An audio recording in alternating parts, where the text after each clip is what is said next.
Morning, all. So, news, actual news, stuff happening. And get ready for free agents to start signing, trades to start getting made. Teams need to get under the cap, all that other wonderful stuff. But teams may have a way around the cap. So today, talks are continuing between the provincial health officials and provincial governments and the National Hockey League. And they're trying to figure out a way to make this work. They want there to be a Canadian division. And the plan is they're going to have very tight protocols when it comes to travel. You're going to have your hotel, you're going to have places you're allowed to go, restaurant you're allowed to go to, that kind of thing. And outside of that, you are not traveling anywhere. You are not doing anything outside of what you're allowed to do, or else there will be strict punishments, is my guess as well. So the NHL's doing their best now to thread this needle. And we now have a 56-game season that's scheduled to start on January 13th. The date is subject to change, absolutely, but we'll plan it as if it's January 13th. We'll see how it goes. And all the details so far all sound reasonable to me. Ilya Kovalchuk, if you're wondering where he's going to sign, apparently he's signing in the KHL for the remainder of the season. And speaking of older veteran players, I guess we'll see what Chara does now that we know what's going on with the season. But yeah, Kovalchuk signing in the KHL for the rest of the season. I would think that's probably his last go around in the National Hockey League. Be very surprised to see him come back over again. So kind of a shame it ended the way that it did, but it's that whole aging process, which other players seem to be able to defy, and some don't. Now, this is where things get interesting. So I've mentioned this when I was doing the Seattle expansion, and I kept seeing comments here and there like, I don't think you know how expansion works because it doesn't matter.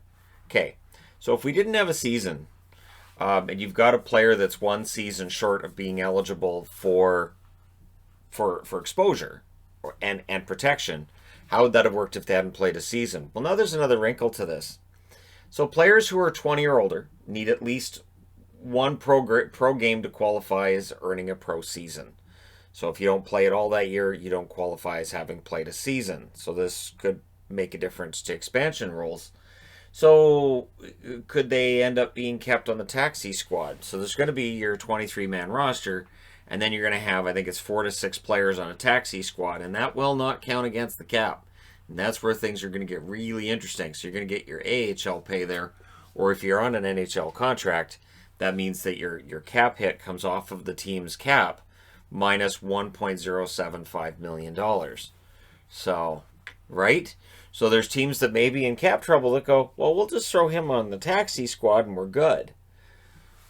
But there may be limits on how much time you can spend on the taxi squad.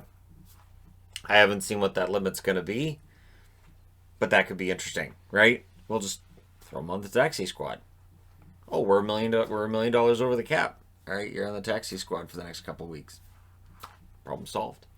Yeah, that's going to be interesting. There is an opt-out. So this is something that's been asked about as well. Are players going to be allowed to opt out? Absolutely. And again, this is, for people who might be immunocompromised, people who have close family or friends or immunocompromised, don't want to pass this along.